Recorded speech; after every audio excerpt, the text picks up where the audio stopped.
आपकी बेटी आप लोगों को कभी बताती नहीं थी कि उस घर में उसके साथ क्या सलूक हो रहा है? बताती थी, बल्कि कई दफा तो उसे अपने जख्म भी दिखाए थे। तो अंकल आप लोगों ने उसे वापस क्यों जाने दिया? हम कहते थे कि शौहर ऐसे ही होते हैं। अरे आपस में एक दूसरे पे कुछ समझने में टाइम लगता है, हो जाएगा सब ठीक। ओ माहिया ये दर्द बांट ले, दरमिया है क्यों ये दूरियां। अरे 2 दिन में शादी है, 2 दिन में शादी है, मेहमान सारे घर पर आए हुए, क्या कहेंगे लोगों को कि हम अपनी बेटी की शादी क्यों नहीं कर रहे? कैसे मेहमानों को रुखसत करेंगे कि हम शादी नहीं कर रहे?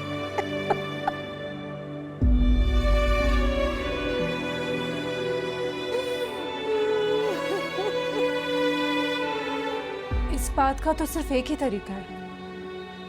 इब्रार की जो बीवी है उसके घर चलते हैं, उनके वालिदैन से पूछते हैं कि असल बात है क्या। इस वक्त तो सिर्फ ये एक ही हल है हमारे पास। हाँ लियान, नूर बिल्कुल ठीक कह रही है, बिल्कुल ठीक कह रही है नूर। ऐसे ही करो, ऐसे ही करो, जाओ तुम उसके घर जाके पता करो, जाओ नूर को भी साथ लेके जाओ, जाओ लियान प्लीज, चले जाओ मेरे बच्चे, अल्लाह का वास्ता चले जाओ, जाओ नूर तुम इसके साथ जाओ, जाओ। ठीक है अम्मा, मैं जाता हूँ। नूर तुम चलो मेरे साथ। जी चलें।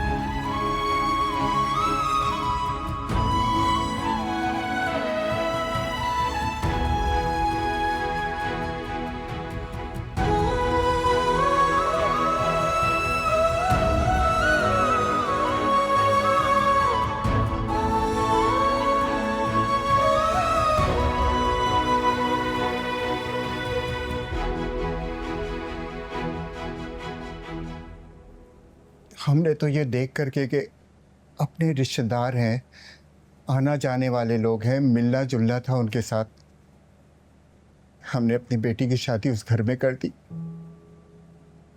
लेकिन एक दिन भी मेरी बेटी को चैन से जीना नसीब नहीं हुआ। शादी की रात भी इतना शोर मचाया है कि सोने का सेट, इतना हल्का सेट चढ़ाया है बेटी को।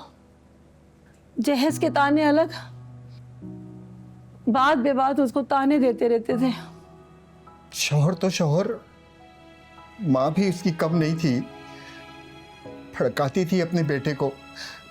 जब वो दुकान से वापस आता था तो उसके कान भरती थी और वो जा करके अपना सारा गुस्सा मरियम के ऊपर उतारता था, बहुत मारता था उसे। अंकल, हमारा मकसद आपको दुखी करना नहीं था, प्लीज संभालें अपने आप को। आपकी बेटी आप लोगों को कभी बताती नहीं थी कि उस घर में उसके साथ क्या सलूक हो रहा है? बताती थी, बल्कि कई दफा तो उसे अपने जख्म भी दिखाए थे। तो अंकल आप लोगों ने उसे वापस क्यों जाने दिया? हम कहते थे कि शौहर ऐसे ही होते हैं। अरे आपस में एक दूसरे पे कुछ समझने में टाइम लगता है, हो जाएगा सब ठीक। क्या करते, बेटी को घर बिठा नहीं सकते थे।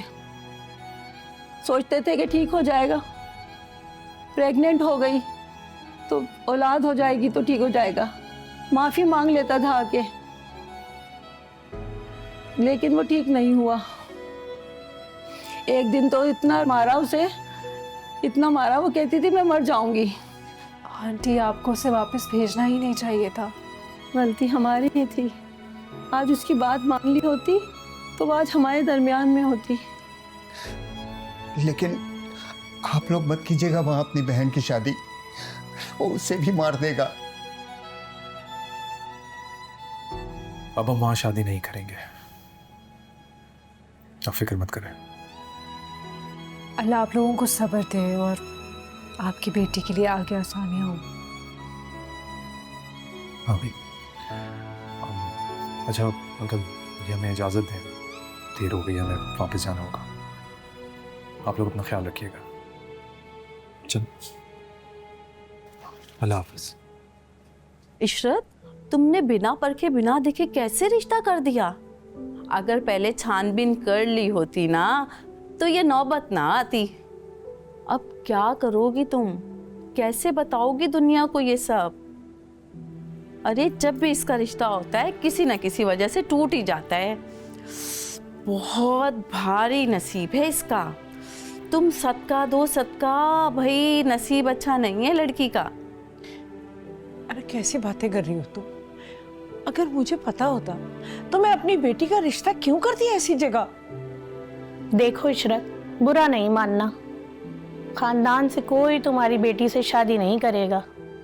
सारी रिश्तेदार औरतें बातें कर रही थीं, तहसीन सब्ज कदम है। नहीं, मेरी बेटी सब्ज कदम नहीं, मत खो मेरी बच्ची को कुछ। ये तो तुम कह रही हो ना, बाकी जो कह रहे हैं वो भी तो सुनो।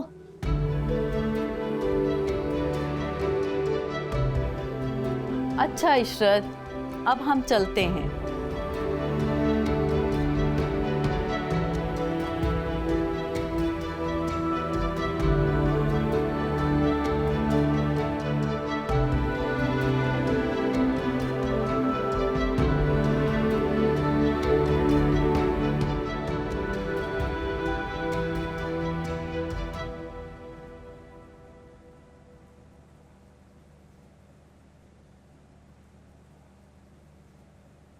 क्या हुआ अलियान? बोलो ना कुछ।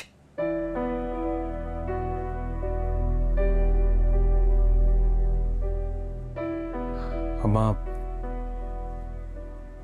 शौकत अंकल ने जो कुछ भी बताया वो सब ठीक है।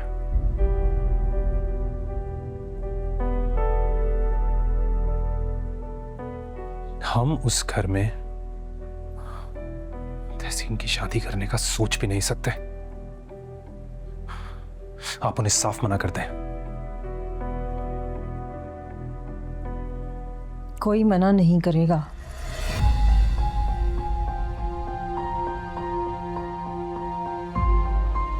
मुझे इस रिश्ते से कोई इतराज नहीं है।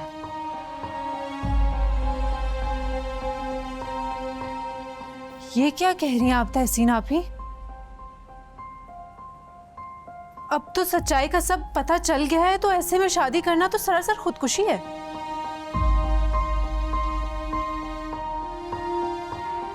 तो अब मैं तुम्हें जिंदा नजर आती हूँ? देखो मुझे, देखो इन आंखों को। तुम्हें जिंदगी नजर आती है? तुम इसको जिंदा बोलती हो? इस सजने संवरने को अम्मा आप जिंदगी बोलती हैं? कितना कहा था मैंने आपको कि मैं नहीं खुश रहूंगी, नहीं करनी मैंने शादी।